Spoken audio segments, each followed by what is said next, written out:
from someone that has an idea, how can we have programs in place to make sure that they know how to validate their solutions, how to find solutions to the problems they have identified. And then from there, we have programs that work more on an idea that has been validated, but how do we transform it? How do we model it into a business? We do understand that programs on their own are not enough. We also do make sure that those entrepreneurs are connected to the right mentors, the right specialists for very specific kinds of support. And at the same time, we act as a bridge to bring together institutions that want to support them. Agricultural engineers student that did not graduate yet. So they take a lot of knowledge from the university. They take a lot of technical expertise, but they don't get the know-how, the practical expertise. So this is where we created a program that where we select a number of students in agricultural engineering. For entrepreneurs who are creating solutions in ag tech or food tech, they need a place to experiment.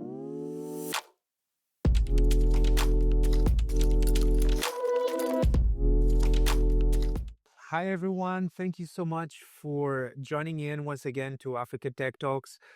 Today we have a couple of friends here from Acelera Angola and Acelera Agro. So welcome Luimar Silva and welcome Soha Nasser. Thank you so much for being with us today. I will pose you the very first question. So sorry to be so direct here, okay? So my first question for you guys is, what is Acelera Angola primary mission and when was it founded? Thank you very much, Ivo, for your question. Thanks for having us. I think Acelera's primary mission, I think as an ecosystem or as a group, has to be with how do we really boost and support and ensure that we have a conducive entrepreneurial and innovation ecosystem.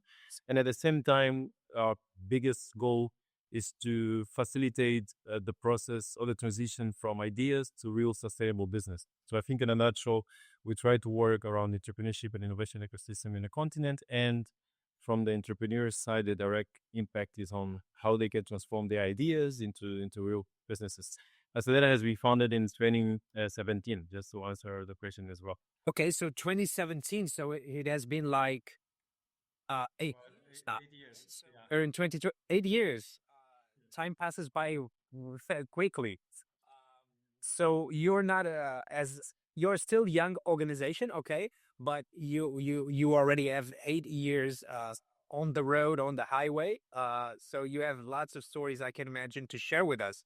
So my idea here is to get to know a little bit more about what kind of support does this letter provide to startups, and if you can name some of those cases or successes that you have. Sure. So as I shared, we work on what I'll say creating a structure that facilitates end-to-end innovation. And from that regard, I mean, from someone that has an idea, how can we have programs in place to make sure that they know how to validate their solutions, how to find solutions to the problems they have identified. And then from there, we have programs that work more on an idea that has been validated, but how do we transform it? How do we model it into a business? And then we have other programs that are more mature that deal with how do they eventually go to market, how they expand and scale. So we try to create all the structures that facilitate all this process.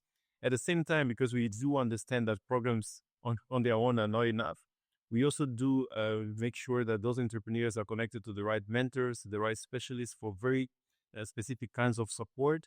And at the same time, we act as a bridge to bring together institutions that want to support them. So on one hand, you have various government and private institutions that want to support in some way or another, that want to finance in some way or another.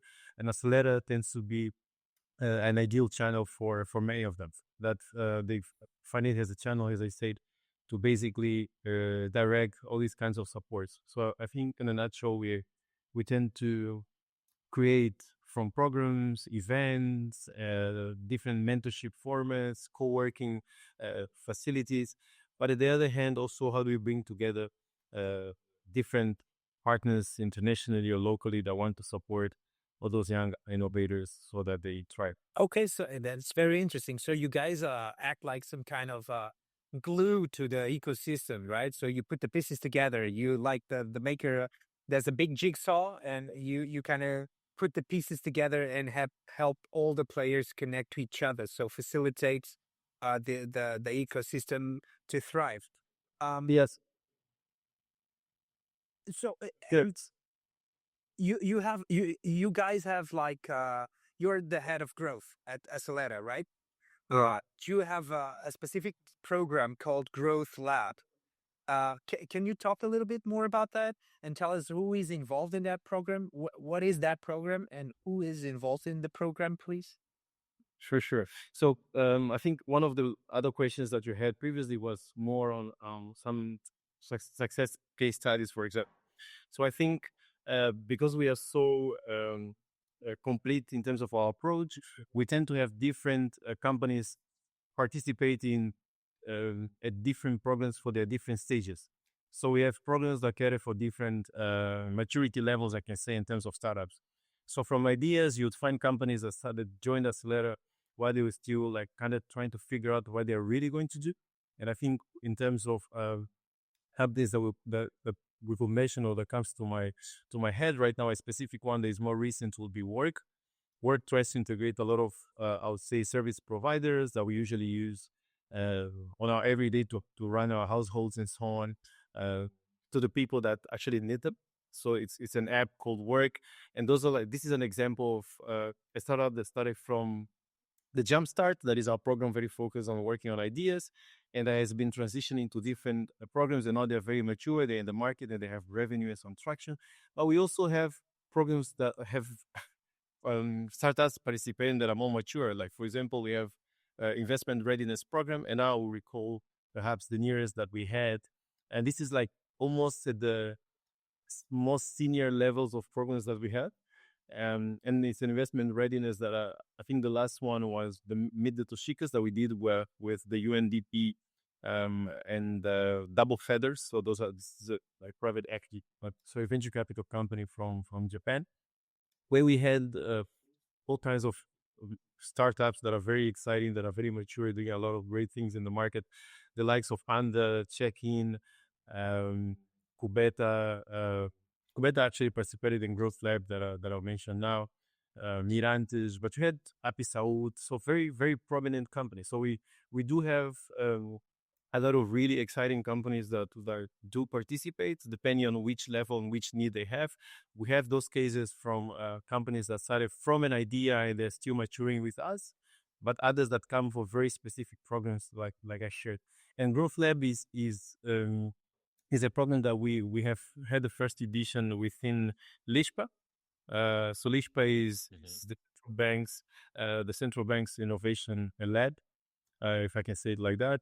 And within LISPA, through the support, with the support of the World Bank through its financial arm, IFC, the International Finance Corporations, they basically were in this partnership, and we're trying to figure out how do we create a program for a lot of those startups that have passed through our programs that are more mature. So they don't need to validate the ideas anymore. They don't need to find a market anymore. They don't need mentorship, or they don't need, okay, mentorship you always need, but they don't need specific sessions just for like basic mentorship, or they don't need to sit in a class to understand what is a business model canvas. They really need to structure their business. They really need to make them more appealing and more attractive to investors. And that's the essence of Growth Lab. So Growth Lab is a program that we have tested with 10 alumni from Acelera. And you had companies such as Easy Casas, you had companies such as Cubeta, as I was sharing before, and other ones that are a little bit more expressive as well in the market. And how this program works is that for 6 months, they will be connected to service providers that are also connected to Acelera, that are partners that Acelera has. And imagine that Luimar is part of that program. Luimar is representing a startup that is, okay, I have clients, but I somehow not only need to grow my business, but I need to be appealing for investors so that I can even speed up the growth that I'm currently having.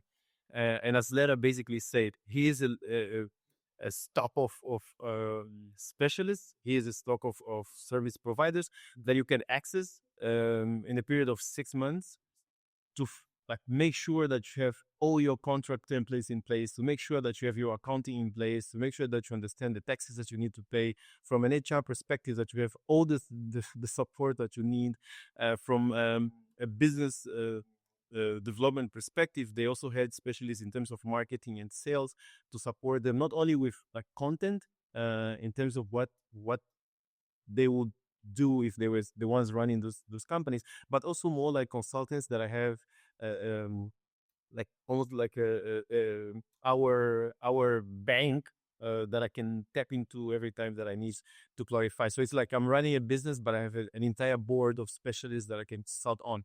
So within 6 months, they had marketing and sales, they had legal, they have accounting, they had products. So I'm talking about digital product. They have project management, and so we had all those specialists that were available to them. And at the end of this program, they're not only more robust as a company, but they had the chance of having everything in place and something more structured for potential investors. And that's exactly how Growth Lab works. And this is how we have done it. And the first edition, that was like super special. And we even had the closure or the demo day at the Angola Startup Angola Startup Summit last year. Oh, that's so cool. So this program, Growth Lab, is a little bit like you said, is a more uh, developed or more senior program. So for more established startups, so it's not just when you're at the ideation phase and trying to validate your idea. Is for companies or startups that are already doing something, but they need to bring their A game. So be really more professional on HR, on accounting, on sales, on marketing, so they can tap in your network and you can help them get the help they need. That's what I 100%. That's exactly. That's us again stepping back and making sure that we are more facilitators than direct. I think that giving just the direct support every time. cool. So another question for you. This is we're talking about specifically on supporting startups, but in your view, how does Acelera Angola contribute to a broader economic development for the country? Correct. So I think Acelera is in many ways, and not only because I'm part of the Acelera team, but in terms of what we really do, we are very privileged to have the opportunity to work at one of the core pillars of any economy, and we are talking about job creation. So at the end of the day, I think from one hand, this is what you have. So you have everyone and every country talking about we need to innovate, we need to be competitive, we need to. The world is moving very fast. We need to update everything that we have currently, and I think there's no way to do that in a structured way, to do that in a attractive way for the ones that are really creating and innovating, than to have a platform like an incubator or an accelerator that's basically streamlined all that innovation and also make sure that everyone that is creating solutions has a pipeline of like a structured way to present themselves. So you have a lot of people participating in our programs, for example, and they just had an idea and perhaps it's the next big SME or it's the next big startup in the country, but they cannot even hire people because they cannot structure their thoughts. They cannot put it in a pitch to attract investors. So Acelera works on two very important pillars, I would say, and that's mainly how do we strengthen our private sector. So at the core, let's look at a company that is trying to boost the economy, and I'm talking about not only job creation, I'm talking about economic diversification. That it's such an important topic for us in Angola. I'm also talking about how do we increase the sustainability of those businesses. Because if we look at many reports, Angola presents itself as one of the most entrepreneurial countries in the world. But it's quite strange that we don't actually see that transition when we look at the biggest businesses and the thriving businesses in the country. So you have a lot of entrepreneurial activity at the early stage, but it's out of a necessity. And when all those innovators or all those entrepreneurs find a job, they quit and they go to work because they feel it's safer, because they feel like I at least can just work because it's so hard to start a business. And what Acelera does is say, look, there's a lot of companies that want to support, that are willing to support, and they have the resources to support innovators, entrepreneurs, the ones that will lead the future of our economy from the private sector perspective. And we are here to make sure that you have all that it takes in terms of knowledge, all that it takes in terms of frameworks to be able to speak the same language with those guys and to also be able to take advantage of the benefits that are available. And I think in the long term, we have more companies being formed, even if they just hire 2, 3, 4, 5 people, 10 people. But this is like 100 companies, 200 companies hire 5 people, 10 people. It makes a huge difference in the economy. It's more taxes being paid. If people are employed, people spend more. So the economy itself becomes more robust. If people are spending more, the market is more attractive even for foreign investment or for foreign companies to enter into our market. We don't need so much imports as we need today, because of course, even from our current startups, we have companies that so Acelera doesn't only work with startups. I think this is a very important thing for us as well to clarify. So that's why I mentioned that we work, and I'm always referring to the entrepreneurial innovation ecosystem, because today we have startups and we have SMEs, we have programs that cater for both, and we have programs that are just for one type or another. And on the same hand, we also have entrepreneurs that have apps, but we have entrepreneurs that are processing and transforming food. So, and they have no app. They're literally in the field, and I'm just here thinking about Talkie Food. That is one of them, and it also impacts on the imports, and that's a very important topic that we have been talking about in terms of how do we make sure that we're not so dependent on foreign exchange. I think it's making sure that we have companies producing things locally. And we do have SMEs that are producing a few things locally.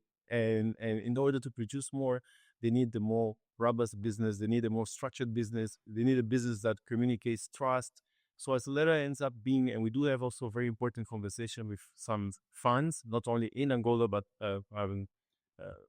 funds that are also abroad. And they also see Acelera as a strategic partner for de-risking those investments. Because if I can structure a program and I can determine the profile and the type of companies that I want to exit that program, then at least I have some scouting being done. And at the end of the funnel, the risk of investing in those graduates, I would say, is smaller. So I think we try to tap into different angles that in the long term can make a bigger impact in the economy, but starting with how do we make sure that we have people thinking about creating jobs and not just looking for one? How do you make sure that we have people building companies, even if it's out of need, that they see the potential to make it sustainable in a bigger business? And for that, they need management tools, and they need incentives, and they need the right support. Thank you.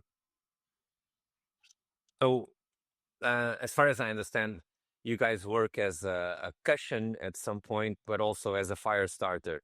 You put some fire on the startup scene and also the PMEs.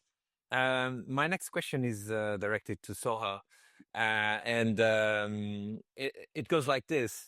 So, considering the initiatives that you have, namely Acelera Agro, which is one of the initiatives that came from Acelera Angola in this case. What inspired its creation, and what specific challenges does it want to address? That's a very interesting question. Thank you so much for having us and for having Acelera Agro today with you alongside with Acelera. I would say that a big part of the diversification of the economy that Ivo and Luimar were just discussing was the road forward for Angola in general. And while Acelera used to have several pillars of tech that they focus on, one main pillar was the agri-tech, because in my opinion, there is no innovation today that can go outside or neglect the agri-food sector, because everyone is worried about how we're going to eat in 10 or 20 years. everyone is worried how the population will reach 10 billion in 2050 and how we're gonna sustain on this planet, or like the other part is looking for another planet, but the people who are still looking into this planet are worried on how to make the agricultural sector more sustainable, more food secure, the word more food secure, and how to improve everything related to the food supply chain on a global level. Now, on Angola's level, here comes the import substitution, the diversification of the economy, and so on. So the whole strategy of the country was shifting towards like a top priority on agriculture to diversify from the oil and gas. And since Acelera Angola had a main pillar on agtech as a focus, this is where we started looking into having this spin-off called Acelera Agro, where we have a separate business unit or separate entity, legal entity, a new company that comes out as an accelerator and incubator and as a change driver in the agri-food sector, not only in Angola, but in sub-Saharan Africa in general and in Africa as a whole, and to bring in more innovation to this sector. Now, regarding the challenges, well, I would say this is an endless talk. If I'm going to start talking about the challenges that the agri-food sector is facing, that Acelera Agro faced for the past 1.5 years since we were incorporated and we started like just focusing on this, I would not stop talking about the infrastructure, the lack of technical capabilities, the lack of experience for youth in the sector, the lack of appeal for this sector for the youth. Like everything is challenging around this sector, while I would say this is the main sector we have to look into, because if we stop doing agriculture, if we stop producing food, we will not find anything to put on our plates at the end of the day. So even if we are doing anything else, tech will not make us food unless we merge it with agriculture and food science and food processing. So that's in a nutshell how this initiative started and how we became a new company, a spin-off out of Acelera Angola. Okay. So you guys are also, like Luimar was saying, that we need to change how economy works and reduce the dependency on foreign exchange.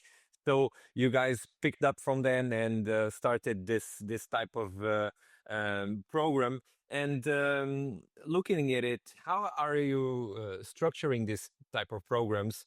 And how do you emphasize like the education, the funding, the market access? Because if you have app to deliver food, you need to produce the food. So probably you're integrating something. I don't know. Can you explain us what you're doing, please? All right. As a business model from our side, we exactly did a replica of what Acelera Angola is doing, but we put it more focused on the agri-food sector. So we have the similar designs of programs that Luimar already mentioned, that I'm not gonna go into in detail. So ideation, acceleration, growth, support for companies or for entrepreneurs who have an idea or have a company or want to grow or want to access funds. In addition to this, we found specific challenges in the agri-food sector that needs a different approach than just supporting entrepreneurs on this. And this is where we started also diversifying our portfolio beyond what I would say, inherited luckily from Acelera. One of the challenges we assessed and we identified with youth is that agricultural engineers students that did not graduate yet, so they take a lot of knowledge from the new university, they take a lot of technical expertise, but they don't get the know-how, the practical expertise. So this is where we created a program that where we select a number of students in agricultural engineering, and we give them something like in between an internship and apprenticeship. So this is where they go, they have a job description, they have to work hands-on within our farms, and they have to deliver to the university, but they have also to deliver on our side as an employee, and then they get also a salary for them to sustain and to continue their studies and so on. This way, they will be benefiting financially, they will be benefiting from practical experience and so on. So this is on the education side. On the other side, I mentioned that we have our farms where the students go and work as well. So we found also that for entrepreneurs who are creating solutions in ag tech or food tech, they need a place to experiment. So this is where we started acquiring our own land. So we have our own farms and we started structuring our own farms. And since sustainability in our sector of innovation support is always a question mark, we decided that Acelera Agro will also have a revenue stream on food production and agriculture, where we started also cultivating the farms we have. They are still open for entrepreneurs to experiment, but we are producing, so we have another revenue stream that would secure our sustainability for the future. So we structured everything around a system approach where we are not focusing just on a linear problem to solve it. We are seeing everything as a dynamic system, and we are trying to create solutions around this dynamic system, not to take it as just a linear problem solution type of approach. Let me just try to understand. At some point, you can find a problem within the farms and with the agriculture that you're practicing, and the people that you have, and ask someone from Acelera to create a solution for that. Is that how you operate as an ecosystem? If it is coming from the land, from the farmers, it can go in different channels. So one thing we can do is design a program to fulfill or solve a specific challenge. So, for example, launch a specific challenge on something related to, let's say, infrastructure in agriculture. And this is where we call in entrepreneurs to innovate and solve it, not Acelera specifically to solve it. And then, for example, if we have another type of donor who is interested in supporting several or an open ticket type of entrepreneurs, this is where we open a program that has no specific challenge or few specific challenges, but we also keep it open for any type of innovation. So it's always, again, it's us in the center and trying to see the system as a whole and trying to solve it. This is exactly how we are, for example, working with co-ops, because co-ops need support, need training. The cooperatives of farmers, they need digitization, they need legalization support, and so on. And this is where we are coming in as intermediary between the government who wants to support them and the cooperatives who are in the provinces. So we are in between both of them, taking the vision of the government and applying it to trainings and support that we are giving to the farmers themselves. Fantastic, because especially within the licensing, I think that's one of the biggest barriers to entry in this area. So innovating and supporting agripreneurs in that area is amazing. What have been the lessons learned in this engagement with the farmers and the agripreneurs that you've had in the past 2 years?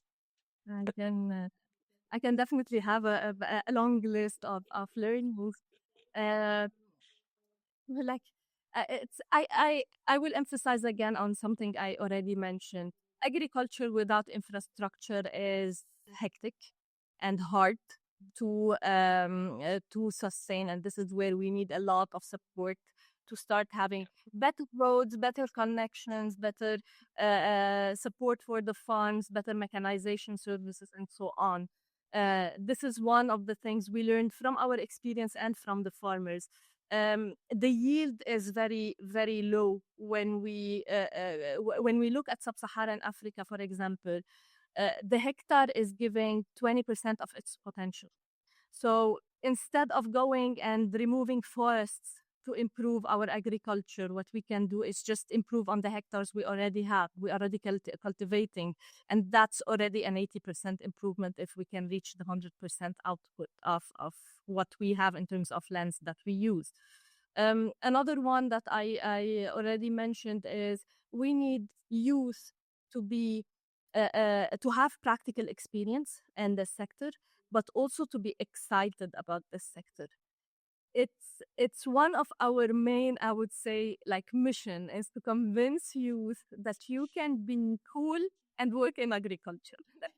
Like this is one of, I would say, one of my personal missions to convince these people that really agriculture is not only for the elderlies. We appreciate the experience of the elderlies, but we can only pump new blood into this sector and new tech when we have youth interested in it. And they have to be also to get convinced and to know that they can build a great future in this sector. It is not a sector that won't give them a growth. It is not a sector that won't give them a scale-up type of business, a big SME, a big farm with high-tech solutions, and so on.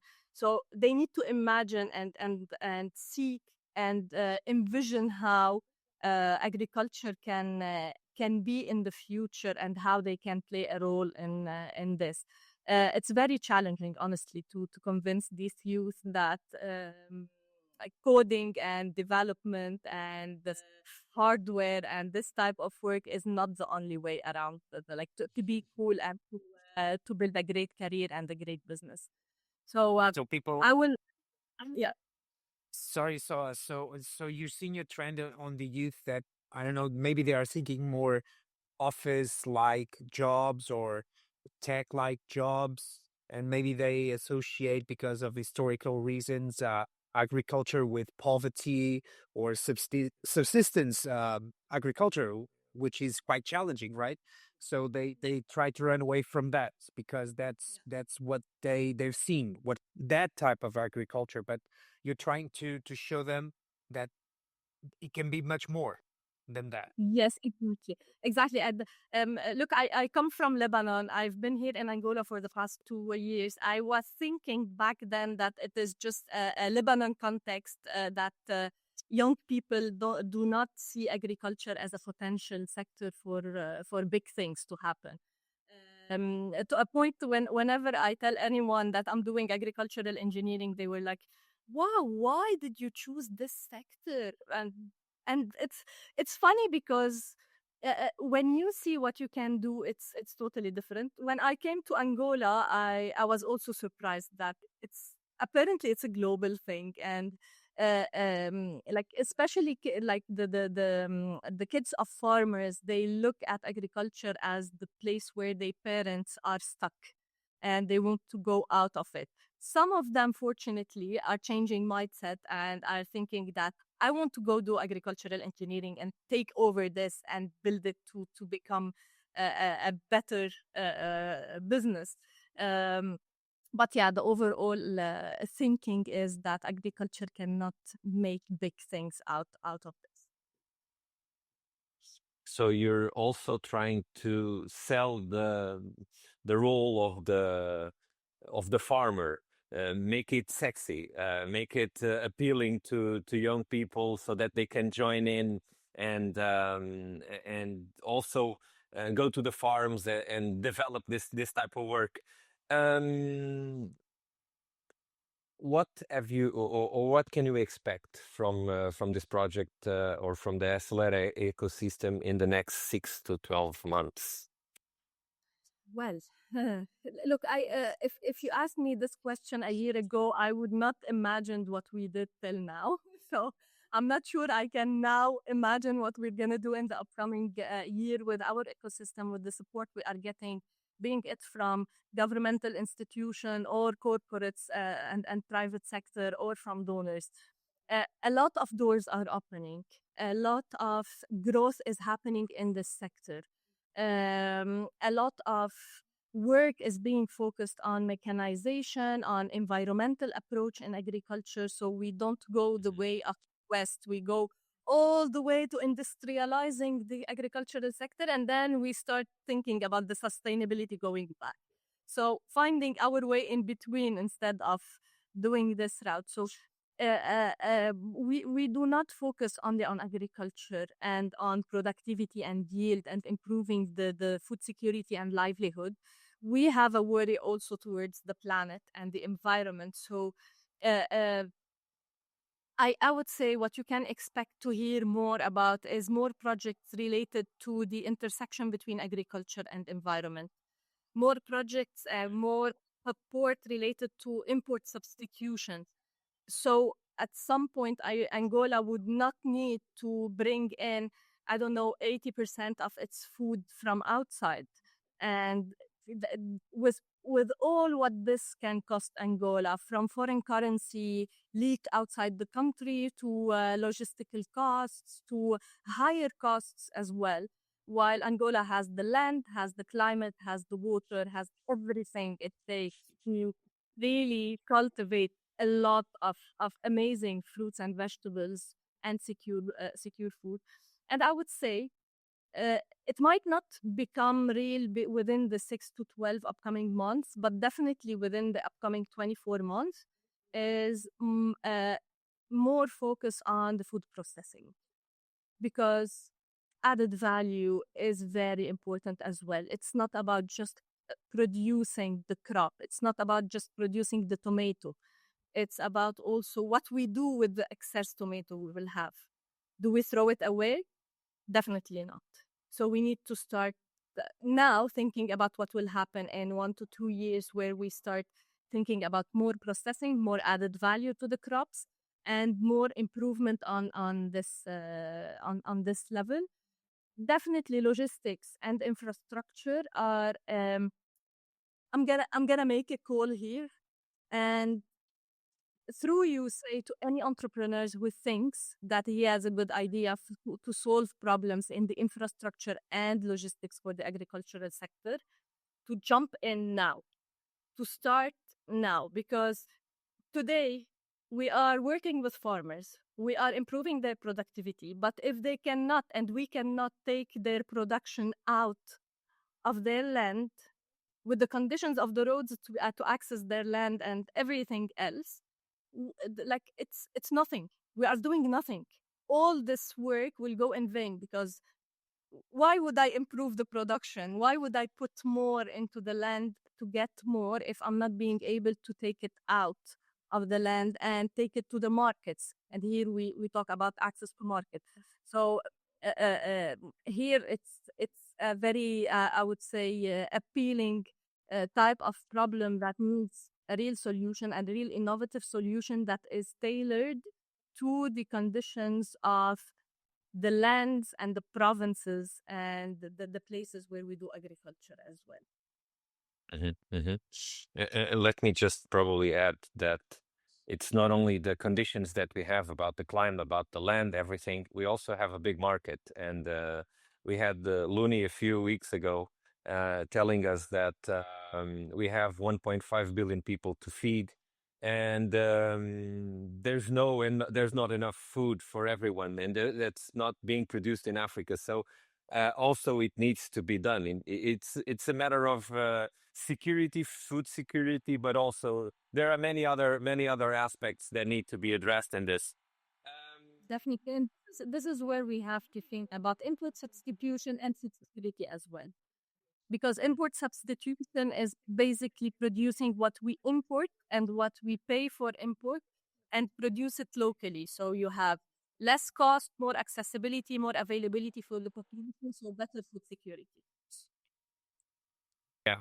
Yeah, and also, I see probably, and Angola is also betting a lot in the Lobito corridor, and probably there's also an opportunity for people to invest. I don't take money from publicity, but I think it's something that needs to be addressed as a challenge, but also an opportunity in this field. So everyone with ideas come, right, as you were saying.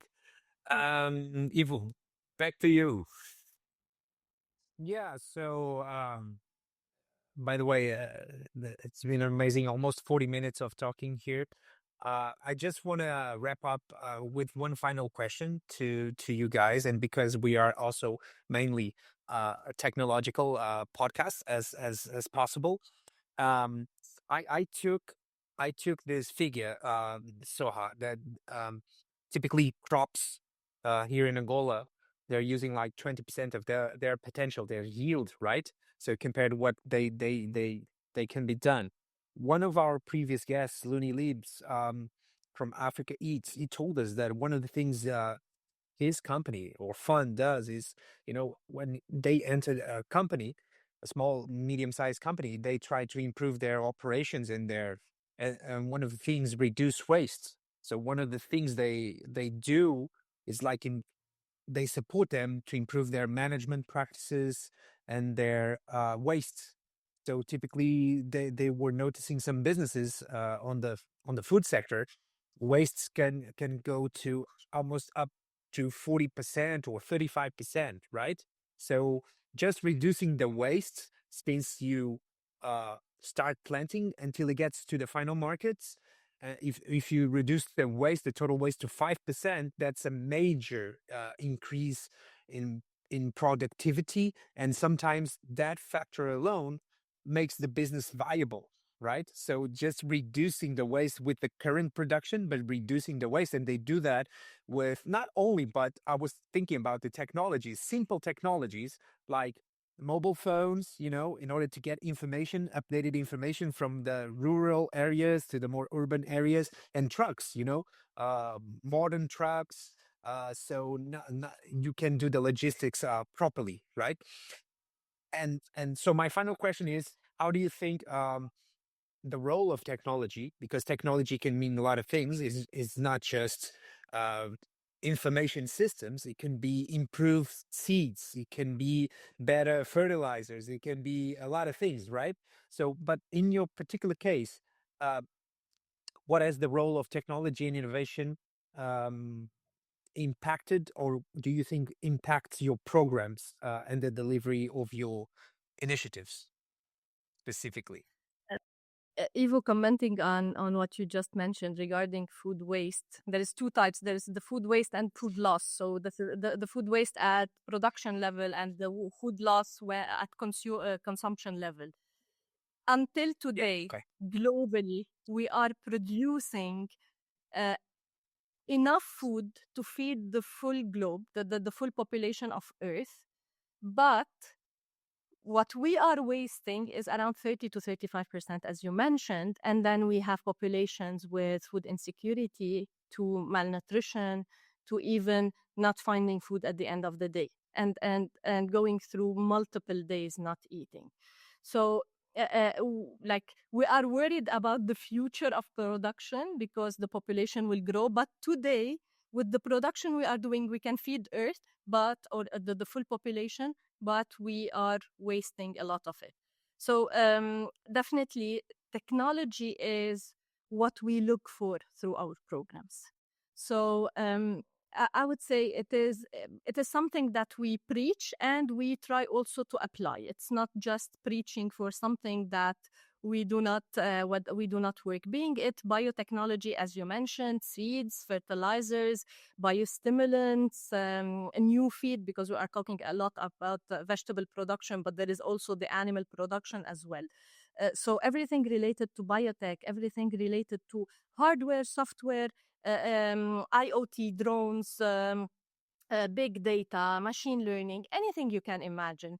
There is huge potential in these things supporting the agricultural sector to become better and to funnel into better food security and better sustainability for the planet on the long run. I would give you an example regarding this waste example for like, but just an example. I know a startup around the Middle East did a website where you can find discounted vegetables and fruits just because they are near expiry. So they are not in their top quality, but they are still to survive. Other startups in Europe are reusing or rechanneling the meals from restaurants instead of, or sandwiches that are prepared from restaurants and cafes, so they do not go to waste as well. These ideas that bring in the technology of a website platform or an app are changing the way we are looking to waste. Similar in how we use drones, for example, for irrigation, for pest control, for anything, sensors for fertilization and irrigation, and better water use, for example. So the potential here is huge.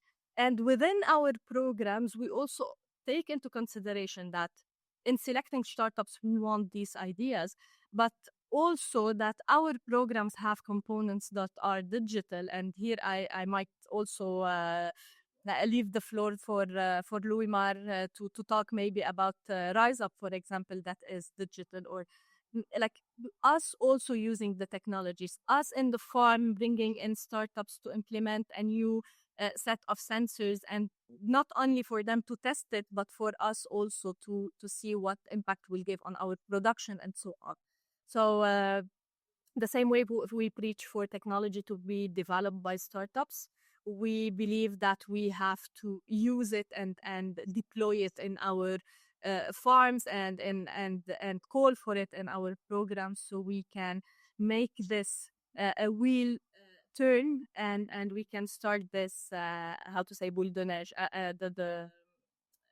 the big snowball.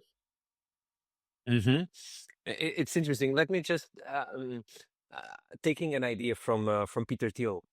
He was saying that all the old industries are waiting to be disrupted because they haven't had much innovation in the past years, and with the advancements we've been having in terms of computing power, all types of biologies and genetics and everything, and so what he states, and based on the case of SpaceX, that suddenly we did a huge leap in terms of how to send rockets to space. And now, not now, but eventually that was waiting to happen in terms of disruption, because the technology was there, everything was there, but there was no one working actually in that problem. So as long as you put energy and resources into it, you can actually make a difference, and that's probably what needs to be done, and that's a great role. That's a great job. Actually, Andre, it's funny that for the agriculture, for the agri-food sector, I would say the big funds, the venture capitalists around the world, only started putting in huge funds into this sector the past 10 to 12 years. This is where everyone started thinking that technology and disruption can happen in the agri-food sector, and this is where we started seeing insect protein and lab fabricated meat and lab fabricated milk, and all this wave around the change in how we look at things happening, and the involvement of drones and sensors and big data and satellites imaging in the agricultural sector. So it started happening, I would say, recently compared to other sectors, but I'm very positive regarding how things are going globally on this level. Well, guys, this has been an amazing episode. Thank you so much. I hope you enjoyed it as much as we do in our audience. Do you guys have any final words for our audience? Yes, I think Some encouragement for the youth, or is it get agriculture. But thanks a lot, Ivo. I think you had a it was a very interesting conversation. We had a really good time here. I think I'll have a message for, I think, both audiences, just in case we have someone that's listening to us that has been wondering, okay, I have an idea, but I need some kind of help. I need a way of um, transforming this idea into a business because I know this is a problem, but I don't exactly know how to turn it into a solution. Or perhaps someone listening to us and has been trying to find ways to access markets, because one of the things that we didn't share before is that Acelera is present in Angola, Portugal, São Tomé and Príncipe, and Namibia. And when we're talking about technology, I also basically realized that this is only possible because we also have a lot of tech. Although we have problems running locally with teams in local, but we use a lot of technology to have hybrid programs and to connect with those markets. So for someone that is thinking, how do I also expand out beyond Angola? How do I enter into Angola? We do have the structure to basically give you a proper onboarding and to make sure that you're well connected and feel at home or feel like you have the support that you need. At least all that it will be required is your own effort. Acelera's programs, because they are all supported by large institutions, they are free to the entrepreneurs. So don't expect to pay anything. So this is an invitation, but all you're going to do is register, and if you meet the profile and the requirements for that specific program you apply, you'll be supported. And I think from our end is also to conclude to say that if there's any one representing the private sector that is listening, that would like to support entrepreneurs and don't know exactly where does it structure that is already there and has been validated for more than 8 years, that could incorporate or that they could use to leverage that support, Acelera is here, both on a program perspective or events that we run also very local. So it's free to register, right? Yes. So we do have open calls from Acelera or Acelera Agro. You read the requirements, and if you have the profile, you can register. And with the partners, we do the vetting process. But they're all free because it's already paid by those partners that we have. Okay, that's awesome, amazing. So, just one last question, off-script question, if you want. Who is the person who inspires you the most to keep doing what you're doing? Could be a public person, a very well-known person, or not. An entrepreneur, could be alive, could be whatever. I think there could be different answers to different people you're asking the team. So it will not be an entrepreneur's answer. It could be my answer. But I think someone that I always felt had a lot of influence on how I perceive innovation and the impact it can have to transform and to disrupt, as Andrea was saying, is definitely Steve Jobs. I think my own personal model of what is it to drive innovation and to think differently and to be crazy and to really push the boundaries of what's possible and make an impact even after you have left this world. Yeah, Steve Jobs for sure. And you saw any particular individuality that you are very inspired by that keeps you, grinding day after day? Yeah, actually, I like someone who really impacted how I saw my career and the innovation and disruption and so on was the late professor at Harvard, Clayton Christensen, who was like the father of everything related to disruption. And I really liked one of his books called How Will You Measure Your Life? So it was very inspiring to me on business and Amazing level. Amazing book. Yeah. Yeah, I would say he changed a lot in the way I thought as well. Very interesting. Well, thank you guys. Thank you once again. This was amazing.